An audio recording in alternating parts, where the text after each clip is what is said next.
Day 6 of BLD शुरू करते हैं with chapter number 6 mortgages and charges. कल हम लोगों ने वक्त की कमी की वजह से पहला कर लिया था और पांचवा कर लिया। कहानी को आगे लेकर चलते हैं।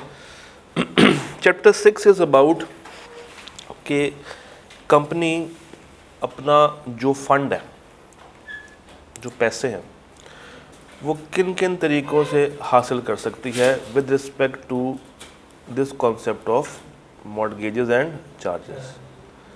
यानी कि अगर कंपनी को पैसे चाहिए तो कंपनी अपने कुछ एसेट्स को एज मॉर्टगेज रखवा के या उनके ऊपर चार्ज क्रिएट करके प्लेज पे रखवा के वो पैसा हासिल कर सकती है, फंड हासिल कर सकती है। कहानी शुरू होती है with the term borrowing power. Borrowing power means मांगने की ताकत। कंपनी के पास मांगने की ताकत बाय डिफ़ॉल्ट होती है, यानी कि कंपनी पैसा लोगों से मांग सकती है। शर्त है कुछ, कहता है MOA shall be deemed to have the containing the powers to बोरो।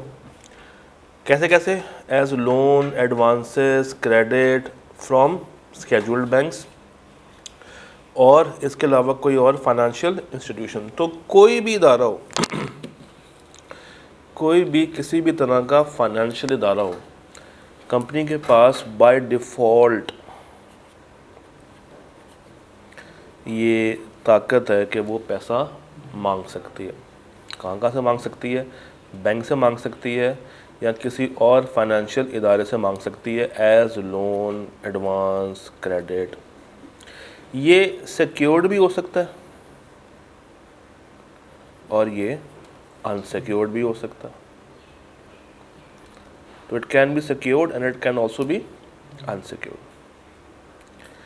मगर company can not exercise this borrowing power before obtaining certificate of commencement of business. ये ज़रूरी चीज़। हमने कहा मांगने की ताकत तो उनके पास है, मगर ये ताकत कब अराइज होगी? जब इनके पास क्या आ जाएगा? Certificate of commencement of business. सबसे पहले इनको सर्टिफिकेट मिलता है इनकॉर्पोरेशन का, जिसमें हम कहते हैं कंपनी बन गई है, कंपनी मार्ज़े वजूद में आ गई है। उसके बाद इस कंपनी को सर्टिफिकेट मिलता है बिजनेस करने का। तो जब तक ये सर्टिफिकेट नहीं मिला, कौन सा? बिजनेस का सर्टिफिकेट नहीं मिला, तब तक ये कंपनी पैसा मांग नहीं सकती। और अगर मांगे तो एज प्लेज या मॉर्टगेज या चार्ज क्रिएट करवाना पड़ेगा उसको अपने एसेट्स के ऊपर। अल्ट्रा वाइड्स कंपनी में restrict their powers to borrow through articles. अगर कंपनी चाहे तो मेमोरेंडम की अंदर दी हुई पावर को कम कर सकती है आर्टिकल्स में चेंजेस ला के। Company can mention that the borrowing exceeding a certain amount may be only made with the prior approval of members. कुछ बोरोइंग्स जो कि एक स्पेसिफिक अमाउंट से ऊपर जा रही है, जैसे फॉर एग्जांपल 5 लाख से ऊपर अगर कर्जा लेना है तो वो ऑथराइज्ड होगा, फिर लिया जाएगा। उसके अलावा आप ये कर्जा ले नहीं सकते। अगर कोई डायरेक्टर एक्सीड करता है और वो बोरो करता है लिमिट की एक्सेस में, तो उसके ऊपर हम फाइन्स, पेनल्टीज डाल सकते हैं, क्योंकि उसने खिलाफ वर्जी की है बोरोइंग्स के कानून की। उसने खिलाफ वर्जी की है, जो बात आपने मेमोरेंडम आर्टिकल्स में बता दी। Forms of borrowing. पहला है bye issuing debenture. Debenture means कि कंपनी कहती है कि भाई हमें पैसों की ज़रूरत है, आम आवाम से पैसे हासिल करो, इशू करो बॉन्ड इंस्ट्रूमेंट, इशू करो डिबेंचर इंस्ट्रूमेंट, और जनता से कहो कि आओ और आके हमें इन्वेस्ट करो और बदले में हमसे क्या लो? इंटरेस्ट। बदले में हमसे क्या ले लो? इंटरेस्ट। ये डिबेंचर सिक्योर्ड भी हो सकते हैं और अनसिक्योर्ड भी। नॉर्मली जो डिबेंचर सिक्योर्ड होते हैं उनको हम कहते हैं बॉन्ड। फिर इसके अलावा दूसरे इदारों से, कमर्शियल बैंक से, इन्वेस्टमेंट बैंक से, नॉन बैंकिंग फाइनेंस कंपनी से, मुदारबा कंपनी से भी पैसे मांगे जा सकते हैं अगेंस्ट इंटरेस्ट या अगेंस्ट पार्टिसिपेशन इन प्रॉफिट। ये क्या होता है? यहाँ पे आप इंटरेस्ट पे नहीं करते, इंटरेस्ट पे नहीं करते, आप उनसे कहते हैं कि आप हमारे प्रॉफिट में शरीक हो जाए। जैसे हम डिविडेंड बांटते हैं वैसे हम आपको भी पैसे दिया करेंगे, मगर ये डिविडेंड नहीं कहलाएगा, डिविडेंड जैसी शक्ल बन जाएगी, डिविडेंड जैसी शक्ल बन जाएगी। फिर बोरोइंग फ्रॉम अदर सोर्सेज में इंक्लूड्स स्पॉन्सर्स और controlling share holders of company, जो मौजूदा शेयर होल्डर्स हैं उनसे पैसे मांग लिए, शार्क टैंक पे जाके पैसे मांग लिए, प्राइवेट प्लेसमेंट्स कर ली, ये है फ्रॉम अदर सोर्सेज। और ये नॉर्मली अनसिक्योर्ड होते हैं। नॉर्मली क्या होते हैं दोस्त? अनसिक्योर्ड होते हैं। तो इस पेज को अगर आप सही से तैयार कर लें तो रट्टा मारने की ज़रूरत नहीं है। समझ आ गया? बहुत। फिर कहानी आती है प्लेज क्या है, मॉर्गेज क्या है और चार्ज क्या है। तो पहले बात कर लेते हैं प्लेज और मॉर्गेज की। प्लेज और मॉर्गेज की। प्लेज, ये क्या लिखा हुआ है? Movable assets. मॉर्गेज में क्या लिखा हुआ है? इमूवेबल। तो अगर आपके पास कोई ऐसा एसेट है जिसको आसानी से हिलाया जा सकता है, जैसे गोल्ड, गाड़ी, इसको बतौर सिक्योरिटी रखवा के अगर आप डेट ले रहे हैं तो ये किस कैटेगरी में चला जाएगा? प्लेज में। और मॉर्गेज क्या है? इमूवेबल प्रॉपर्टी, जो कि मूव नहीं हो सकती, आप इसके कागजात रखवा के पैसा हासिल कर लेते हैं, इसके कागजात रखवा के पैसा हासिल कर लेते हैं। अच्छा, चार्ज क्या है? चार्ज कहते हैं कि आपके पास कुछ सामान पड़ा हुआ है, आप ये चाहते हैं कि ये सामान भी आपके पास पड़ा रहे मगर इसके ऊपर हमें कर्जा भी मिल जाए। ये नॉर्मली होता है इन्वेंट्री के ऊपर या फिक्स एसेट्स के ऊपर। आप नहीं चाहते कि इनका टाइटल उनके पास जाए, आप ये भी नहीं चाहते कि इनकी पूरी पूरी पोजेशन उनके पास चली जाए, मगर आप चाहते क्या है? पैसा। तो आप बैंक वालों को बुलाते हैं, बैंक वाले आके इस एसेट की वैल्यू करेंगे और आपको इसके अगेंस्ट पैसा दे के चले जाएंगे, मगर वो एसेट अभी भी आपके इस्तेमाल में रहेगा, कागजात भी आपके पास होंगे, एसेट भी आपके पास होगा, आपको पैसा मिल जाएगा।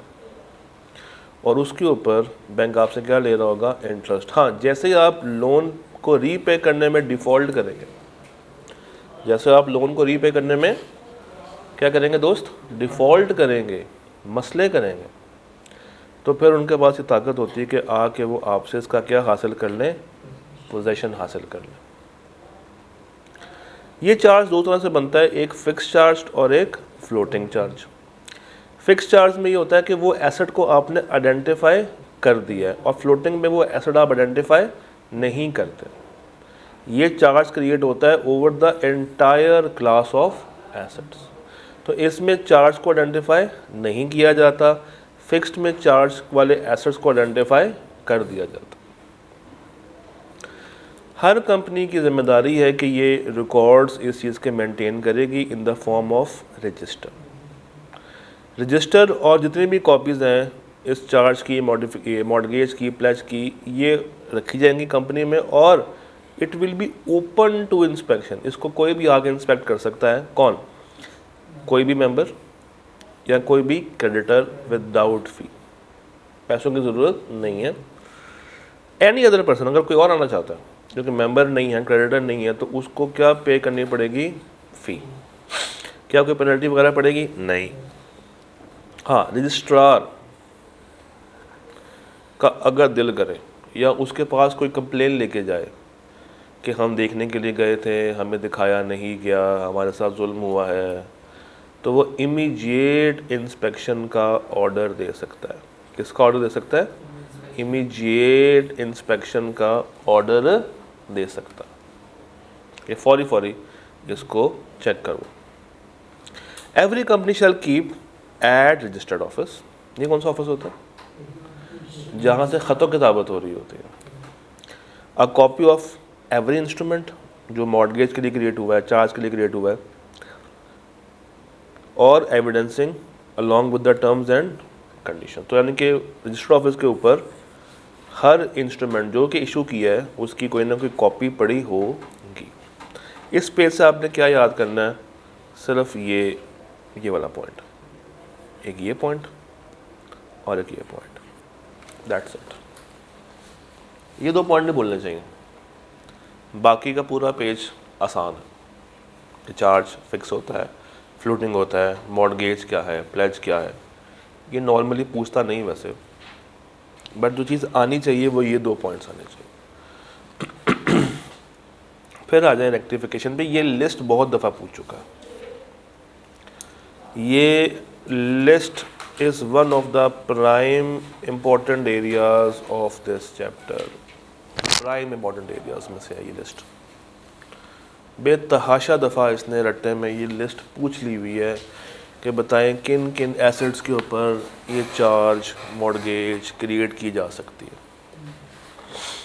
तो कोई भी मूवेबल प्रॉपर्टी हो, बुक डेट्स हो, अंडरटेकिंग हो, कोई शिप हो, कोई एयरक्राफ्ट हो, कोई गुडविल के ऊपर, इंटेलेक्चुअल प्रॉपर्टी के ऊपर, किसी भी मूवेबल प्रॉपर्टी के ऊपर, तो ये बिला बेशक समझे इसको कराम कर लीजिएगा। अगर आपको समझ नहीं आ रही कि व्हाट इज़ बुक डेट, परेशान नहीं होना, जहन में रखना है।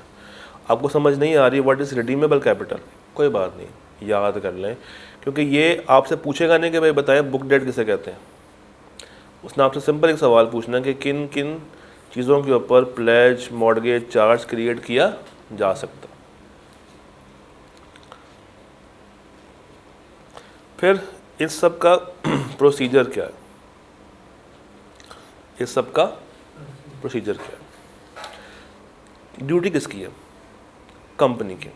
क्या, to get the charge registered with the registrar. जब एक चार्ज क्रिएट हुआ है तो कंपनी की जिम्मेदारी है कि वो 30 दिनों के अंदर अंदर उस चार्ज को रजिस्टर करवा ले, किससे, रजिस्ट्रार से।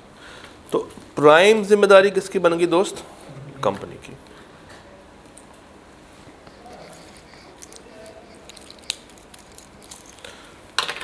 प्राइम जिम्मेदारी कंपनी की।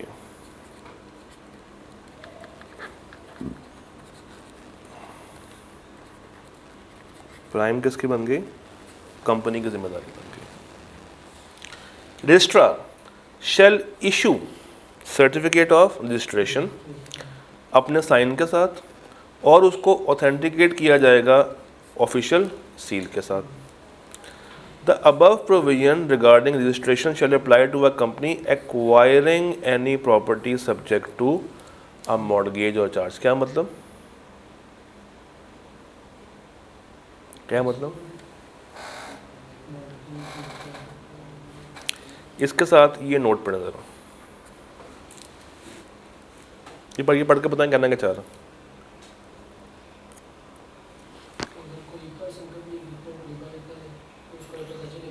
हम बाय डिफ़ॉल्ट अज्यूम करेंगे कि जब कोई भी प्रॉपर्टी बाय या सेल हो रही है तो बायर को और सेलर को पता होगा कि इस प्रॉपर्टी के ऊपर चार्ज मॉर्गेज प्लेज क्रिएट हुआ हुआ।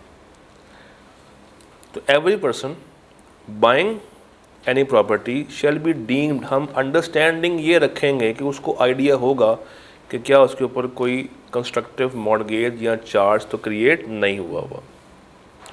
कंस्ट्रक्टिव नोटिस ये अज्यूम कर लिया जाएगा। हम अज्यूम कर लेंगे कि कंपनी के पास या उस बायर के पास इस चीज़ का नोटिस पहुंच चुका है कि इस पर क्या क्रिएट हुआ हुआ है, चार्ज। एनी इंटरेस्टेड पर्सन, जो कि दूसरी पार्टी होगी बेसिकली, वो भी चार्ज को मॉर्गेज को प्लेज को रजिस्टर करवा सकता है 30 डेज ऑफ क्रिएशन में।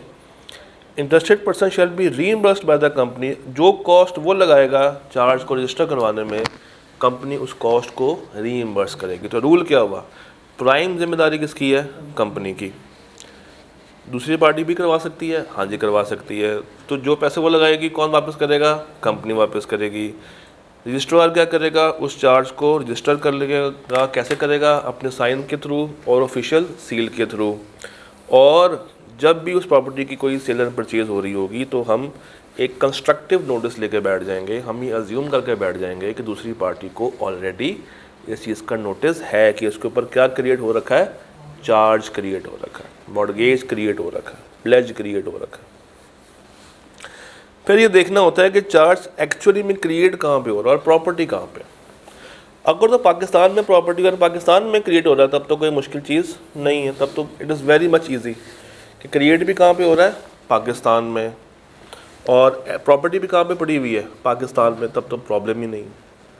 हाँ, प्रॉब्लम कब आएगी, जब कोई एक चीज़ पाकिस्तान में ना हो, या प्रॉपर्टी या चार्ज। पहला पॉइंट पढ़ें, charge created outside Pakistan on property outside Pakistan, दोनों पाकिस्तान से बाहर। तो पीरियड ऑफ 30 डेज जो ऊपर हम लोगों ने पढ़ा था, ये कौन सा वाला 30 दिन है, ये वाला क्रिएशन के बाद वाला। ये जो 30 डेज का टाइम पीरियड है, ये स्टार्ट होगा उस दिन से जब वो डॉक्यूमेंट्स पाकिस्तान रीच कर जाएंगे, पहुंच जाएंगे, अगर हम इसको ड्यू केयर से भेजें। कहना ये चाह रहा है कि अगर हम इन डॉक्यूमेंट्स को नॉर्मल तरीके से भेजें, जैसे नॉर्मल डॉक्यूमेंट्स एक मुल्क से दूसरे मुल्क जाते हैं, नॉर्मल तरीके से भेजा जाए, तो जब पहुंचेंगे वहाँ से 30 दिन का काउंटर आपका शुरू हो जाएगा। और अगर चार्ज क्रिएट पाकिस्तान में हुआ है मगर प्रॉपर्टी कहाँ है, पाकिस्तान से बाहर, तो registration of charge with the authorities of that country जहाँ पे क्रिएट हुआ है shell also be required for the completion of registration. Create कहाँ पे हो रहा है, पाकिस्तान में, प्रॉपर्टी कहाँ पे है, अब्रॉड, अब्रॉड में है। तो कहता है यहाँ पे तो चार्ज क्रिएट करना ही करना, यहाँ का जो चार्ज क्रिएट हुआ होगा उसके कागजात भी साथ लगा देना। Registration of charge with the authorities of that other country, दूसरी country, shall also be required, उसकी भी ज़रूरत पड़ेगी पाकिस्तान में चार्ज की कंप्लीशन को पूरा करने के लिए। यानी कि पाकिस्तान में चार्ज को पूरा करने के लिए, चार्ज के जो चार्ज करने के तरीके हैं उसको पूरा करने के लिए हमें दूसरी मुल्क से भी डॉक्यूमेंट्स की ज़रूरत पड़ेगी जो चार्ज वहाँ पे क्रिएट हुआ है। तो वो 7 कागजात लगेंगे, तब जाके हम पाकिस्तान में उसका चार्ज क्रिएट करवा सकते हैं। अगर ये ना हो तो मॉर्गेज और चार्ज वुड बिकम वॉइड, और लिक्विडेटर कबूल नहीं करेगा। यानी कि सिर्फ आपने ज़बानी बात की हुई है कि हाँ इस पे चार्ज क्रिएट हो गया और कब कंपनी बंद हो जाए तो वो बंदा आगे कहेगा जनाब ये प्रॉपर्टी मेरी है, मुझे पहले साथ दे दें। वो कहेगा नहीं, चार्ज क्रिएट हुआ हुआ है, नहीं हुआ हुआ, जब नहीं हुआ हुआ तो मैं इसको एक्सेप्ट नहीं कर सकता, मैं इसको कबूल नहीं कर सकता। This shall not affect any contract और obligation for repayment of money thereby secured. इसका मतलब ये नहीं कि पैसे भी पे नहीं होंगे, पैसे तो पे होंगे ही होंगे, मगर लिक्विडेटर आके पहले क्लेम नहीं कर सकता। पैसे मिलेंगे मगर बाद में मिलेंगे, उसका जो बुनियादी हक था वो ख़त्म हो गया, जो उसका राइट था, इनिशियल राइट था। एक होता है प्रेफरेंस क्रेडिटर, याद है, एक होता है सिक्योर्ड और अनसिक्योर्ड, ये वो अलग केस है। सर एक दफ़ा जब चार्ज क्रिएट हो जाता है, मॉर्गेज हो जाती है, तो क्या आप उसको बाद में चेंज कर सकते हैं? The answer is yes. Modification means the change in terms और conditions company shall send to registrar, अगर कुछ चेंज हुआ है तो with a copy of the instrument, provisions regarding the changes shall apply to modification as well. तो जो जो चीज़ें चेंज हुई हैं वो हो जाएंगी। जब पेमेंट की बारी आएगी तो क्या होगा, पेमेंट पूरी करें या पार्ट पेमेंट करें? करने के बाद बता किसको दें? रजिस्ट्रार को, करने के 30 दिनों के अंदर अंदर। सेटिस्फैक्शन कहते हैं 100% पे कर दिया, सेटिस्फाई कर दिया, ख़त्म कर दिया। और जो छोटी मोटी पेमेंट्स हुई हैं वो कहलाती हैं पार्ट पेमेंट्स। रजिस्ट्रार क्या करेगा, सबसे पहले वेरीफाई करेगा जिसको पेमेंट हुई है कि क्या वाकई में तुम्हें पैसे आ गए या नहीं आए। फिर उसको 14 डेज़ का वक्त देगा कि तुम्हें अगर कोई ऑब्जेक्शन है तो तुम उसको फाइल कर सकते हो। अगर कोई ऑब्जेक्शन नहीं आती तो वो एंटर कर लेगा किस में, रजिस्टर में। यहाँ पे स्पेलिंग गलत लिखे हुए। If any objection is filed by the lender he shall communicate with the company कि भाई ये मसला वहाँ से आया, यहाँ से ये चीज़ आ सकती है, ये ऑब्जेक्शन वाला पॉइंट पूछा जा सकता। आगे रजिस्ट्रार में एंटर सेटिस्फैक्शन ऑफ मॉर्गेज और charge if he is aware कि इसको रीपे कर दिया है और अब ये no longer remain parts of the charge, यानी कि अब इसके अगेंस्ट वाकई में कोई पैसा नहीं है, ये पे हो गया है, ऊपर से भी मामला तय हो गए हैं, तब जाके जब वो मुतमईन हो जाएगा वो अपने रजिस्टर में एंट्री कर देगा कि जनाब ये चार्ज पे हो गया है। रेक्टिफिकेशन, एसएससीपी खुद या किसी की एप्लीकेशन पे टर्म्स एंड कंडीशंस को चेंज कर सकती है अगर उसको लग रहा है कि ये मॉर्गेज चार्ज ख़राब तरीके से बना हुआ है। एसएससीपी में on terms and conditions seems just and expedient order कर सकती है extension in time, but normal time क्या था 30 डेज़ का, तो इसको बढ़ाया भी जा सकता है। कब? जब एसएससीपी को या खुद से लगे या इसको कोई आके लॉजिकल रीजंस के बाद अप्लाई करे। एसएससीपी में ऑर्डर फॉर एक्सटेंशन जब उसको ठीक लगे। Certified copy of orders of SSCP shall be sign with registrar within 7 days. अगर उसने टाइम बढ़ाया है तो 7 डेज़ के अंदर इन्फॉर्म करना है। और extending the registration time for mortgage और charge won't effect the rights, इससे राइट्स के ऊपर कोई भी इफेक्ट नहीं आएगा। तो ये रेक्टिफिकेशन भी आईकैप कई दफ़ा टेस्ट कर चुका है, कभी क्रैमिंग में तो कभी लॉजिक में, ये टेस्ट हो चुकी है। क्या? रेक्टिफिकेशन। छोटी सी ब्रेक करते हैं 5 मिनट की, उसके बाद चैप्टर नंबर 4 शुरू करते हैं।